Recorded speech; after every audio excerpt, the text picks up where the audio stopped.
Documentation is the second discipline of bookkeeping. The chart of accounts gives you a structure to categorize transactions. The receipt capture habit gives you the evidence each categorization rests on. Without the evidence, the category is a label you cannot defend.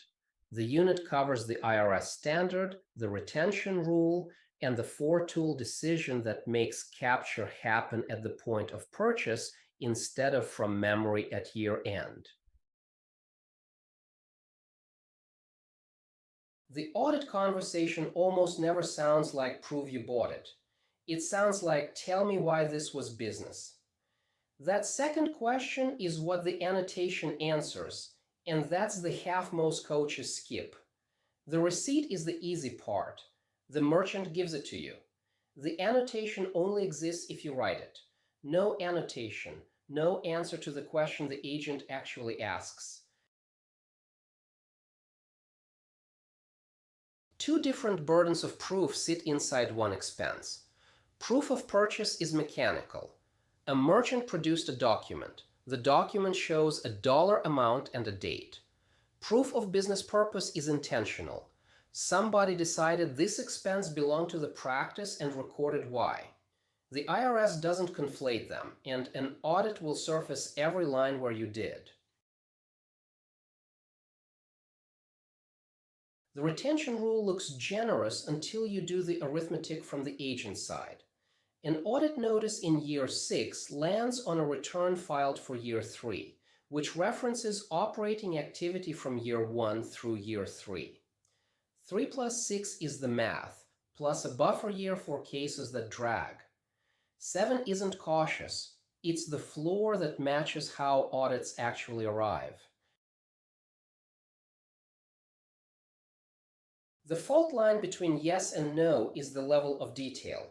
A receipt itemizes line items, vendor identity, what was bought. A statement aggregates 143.21 at merchant DBA, tells you a charge cleared and nothing else. The agent's question is what the dollars bought, and an aggregate cannot answer it. That's the whole reason Revner Proctor's 98-25 spent ink blessing photos and not statements. All four categories work. The difference is how much friction sits between the purchase and the capture, because the longer that gap, the lower the capture rate.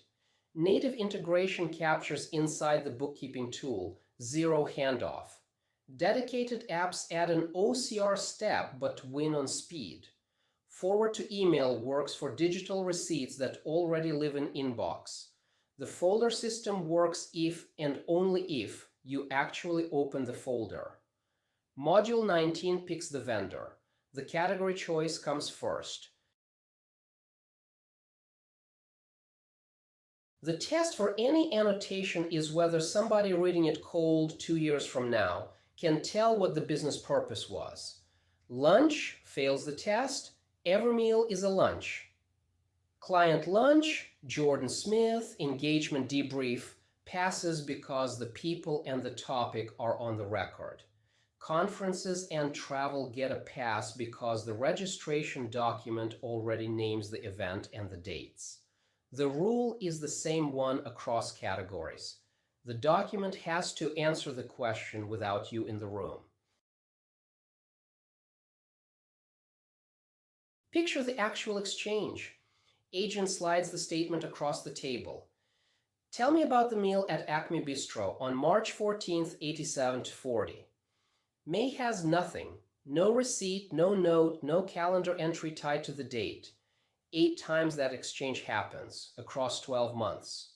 She tries to reconstruct from memory, and the agent stops taking notes. The meals come off the return. The whole thing was decided in real time 2 years earlier, every time a card was tapped without a note. 15 seconds of work done once per transaction removes the entire failure mode. The asymmetry is what makes the discipline worth installing. The cost is trivial at the point of purchase and unrecoverable everywhere else.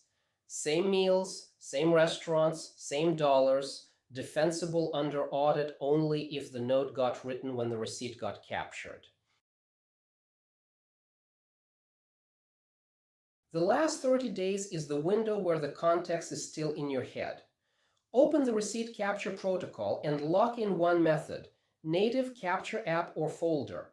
Then walk the recent transactions and write the annotation any line that's missing one. Past that window, reconstruction gets unreliable fast, and the rule of this module is to fix gaps while the answers are still recoverable.